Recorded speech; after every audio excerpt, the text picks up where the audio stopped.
Bapak melihat sendiri bahwa tidak sempat terlihat adanya mayat dalam. Saya tidak melihat sendiri, tapi kita tugaskan ada laskar kita untuk ngecek mulai dari pukul 1:30 ya sampai pukul 3 sampai menjelang subuh kita cek. Gitu. Tidak ada di situ peristiwa tembak. Maka siapkan masuk.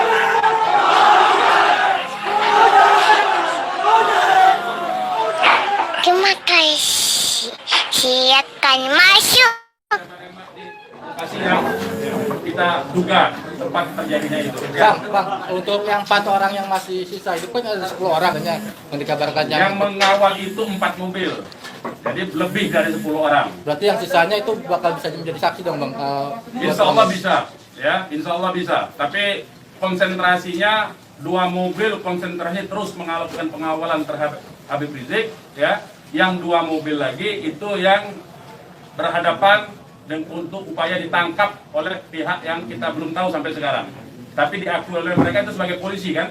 Mestinya kalau polisi, saya mau katakan, kalau polisi dalam upaya penyidikan itu mestinya penyerahan surat. Kan surat sudah diserahkan, untuk apa lagi dikuntit? Kan Habib Rizik tinggal datang atau tidak kan? Kalau dia datang kan ada upaya-upaya hukum yang mereka gunakan berdasarkan kewenangan mereka. Tidak perlu ada kuntit-mengkuntit seperti itu. Ya, jadi ini menjadi catatan penting ya. Ini menjadi catatan penting. Habib Rizik sudah dipanggil dan kita sudah mendatangi hari ini pengacara kita. Ya, jadi tidak ada kaitan itu dengan bahwa Habib Rizik seperti apa tidak ada. Ya, itu proses mekanisme hukum biasa. Ya, silakan yang lain. Ada langkah-langkah hukum atau langkah apa terkait kejadian ini? Ya tentu begini. Jadi ini tidak boleh ada satupun ya warga negara ya. Penjahat sekalipun ya, itu dibenarkan untuk dilakukan apa yang disebut dengan extrajudicial killing seperti itu. Kalau demikian caranya, berarti lembaga kejaksaan, lembaga pengadilan dibubarkan saja. Cukup kalau polisi menganggap itu penjahat, ditembak, melawan, ditembak, mati udah kan? Berarti nggak perlu pengadilan. Kita ini negara hukum atau negara kekuasaan, ya. Jadi itu perlu jadi catatan juga. Jadi upaya hukum apa? Upaya hukumnya adalah dalam hal ini disebut secara hak asasi manusia, instrumen hak asasi manusia. Ini disebut dengan extrajudicial killing. Ini pelanggaran berat hak asasi manusia. Mereka yang melakukan proses pembunuhan extrajudicial killing ini, pembunuhan di luar proses hukum ini mestinya diadili oleh pengadilan HAM. Ya, mestinya instrumen yang bergerak adalah Komnas HAM ini. Ya, Komnas HAM. Ya, kita minta Komnas HAM secara terbuka untuk melakukan penyelidikan karena ini jelas-jelas by intention ini, ya. Dan yang dilakukan terhadap Habib Rizik ini terencana, ya. Ya, silakan. Penegasan aja, jadi informasi mengenai meninggalnya anggota laskar ini itu berdasarkan hasil rilis yang disampaikan dari pihak Polda, dari pihak Polda. Makanya kita menjadi heran.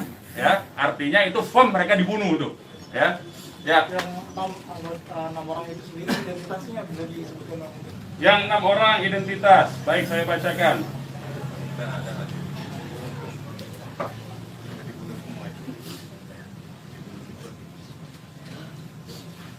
Saya bacakan nama-nama laskarnya ya. 1 Faiz. Ini nama panggilan, kita belum cek nama aslinya ya. Ini baru nama panggilan dari teman-temannya yang mengabarkan. 1 Faiz, 2 Ambon, 3 Andi. Yang Andi ini ibunya sudah ada di sini di dalam kantor kita. 4 Reza, 5 Lutfi, 6 Kadafi. Ya. Semuanya adalah anggota laskar dari Laskar DKI. Ya. Saya ulangi lagi, Faiz, Ambon, Andi, Reza, Lutfi dan Kadafi, ya, 6 orang. Usianya sendiri rentangan ada? Usianya kita masih cross check dengan keluarga ya. Kita belum tahu karena kita kan tidak pegang KTP-nya. Bang, satu lagi nih. Peristiwa baku tembak ini kan terjadi. Tidak ada peristiwa baku tembak, Mas. Peristiwa penembakan yang ada. Penembakan ini kan dikabarkan sama Pak Kapolda karena ada isu pengerahan massa ke Jakarta mengawal Habib Rizik pemeriksaan. Nah, apakah itu benar? Jadi itu membuktikan itu fitnah ya. Habib Rizik itu menuju luar Jakarta, bukan menuju dalam Jakarta. Jadi kebohongan-kebohongan seperti itu tidak layak dikutip menurut saya.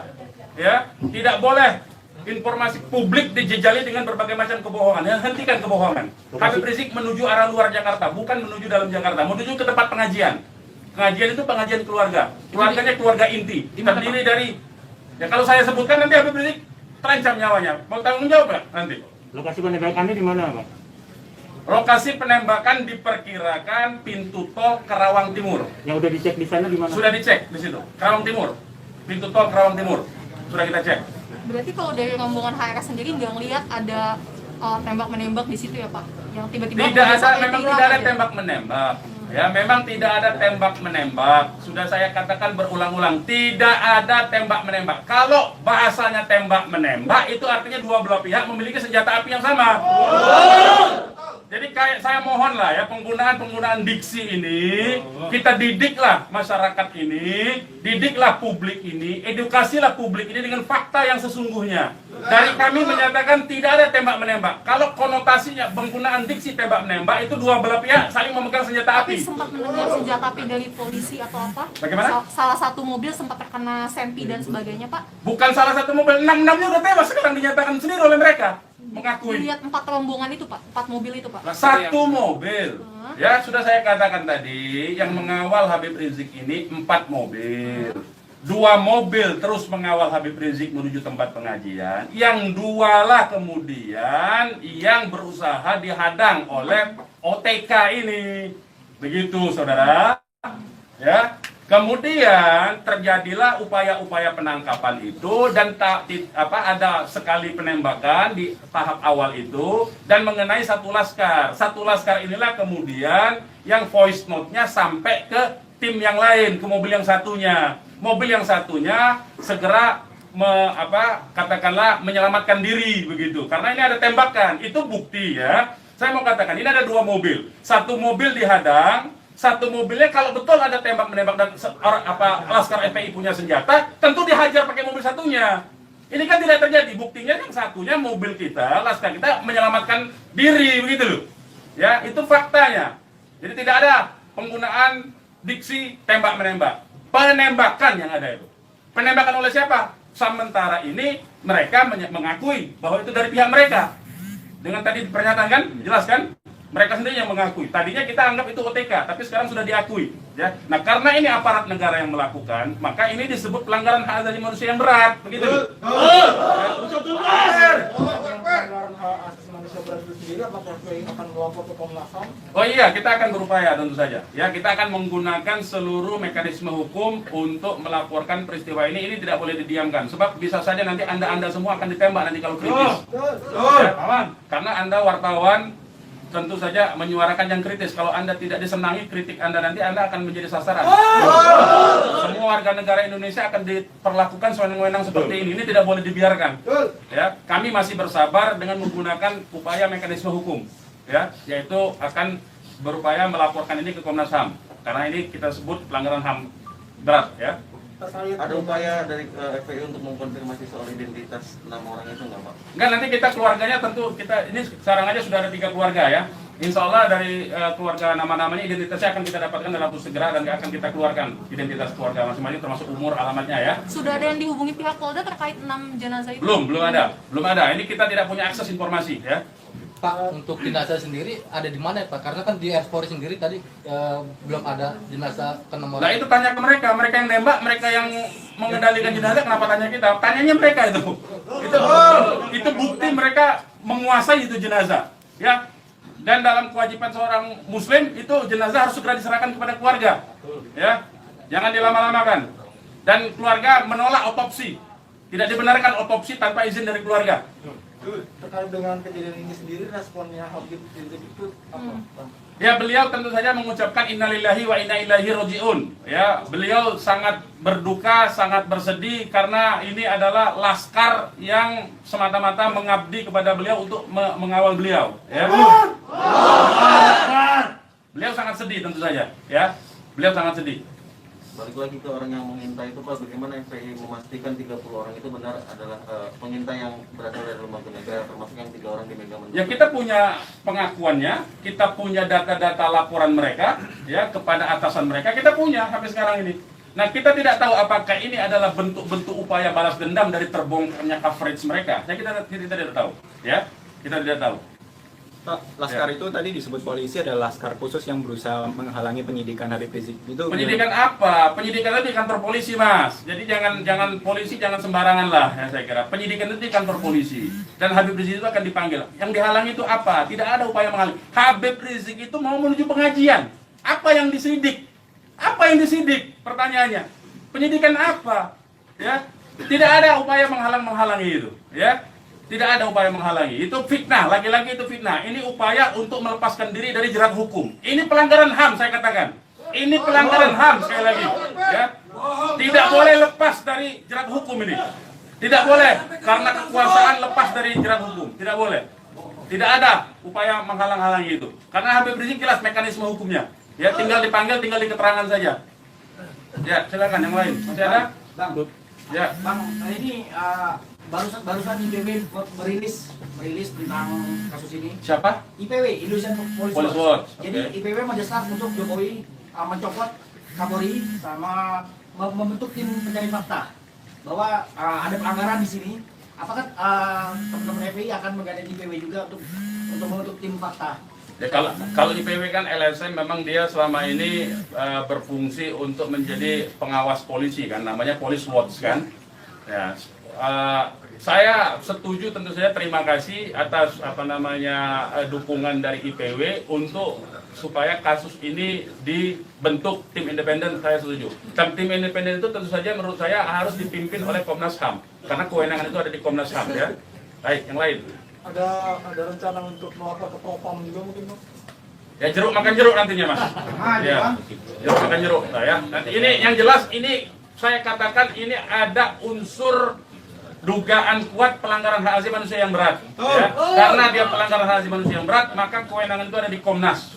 Ya, bukan lagi di Propam. Kalau Propam itu sekedar profesi saja. Ya. Oke, yang lain kalau tidak ada kita ini. Bang. Ya, ini mungkin insya Allah Ta'ala kita akan masukkan juga untuk membuat tim pencari fakta dari DPR dan seluruh instansi yang terkait agar supaya tim independen bisa segera dilaksanakan, bisa terlaksana dengan yang berwibawa, dengan banyak instansi sehingga kita bisa melihat meminimalisir celah-celah kebohongan ya. Jadi seperti itu. Insya Allah Ta'ala dengan tim pencari fakta independen untuk bisa menguak bagaimana peristiwa ini yang sebenarnya, walaupun kita sudah melihat bagaimana fitnahan-fitnahan yang ditujukan kepada Front Pembela Islam maupun kepada laskar-laskar kami, itu semuanya tapi tetap perlu untuk bisa terkonstruksikan ya dengan data-data dan bukti-bukti, insya Allah Ta'ala dengan keterbukaan dan juga dengan rasa keadilan, insya Allah Ta'ala. Oke, silakan yang lain teman-teman kalau masih ada. Sekarang Pak Habib Rizik posisinya sedang di mana? Oh, kalau kami kasih tahu nyawa Habib Rizik yang terancam. Mohon maaf ya, kita tidak bisa kasih tahu soal itu. Baik, yang lain nggak ada? Baik, kepada teman-teman media, sekali lagi saya ucapkan terima kasih yang banyak ya, jazakumullah khairan jaza atas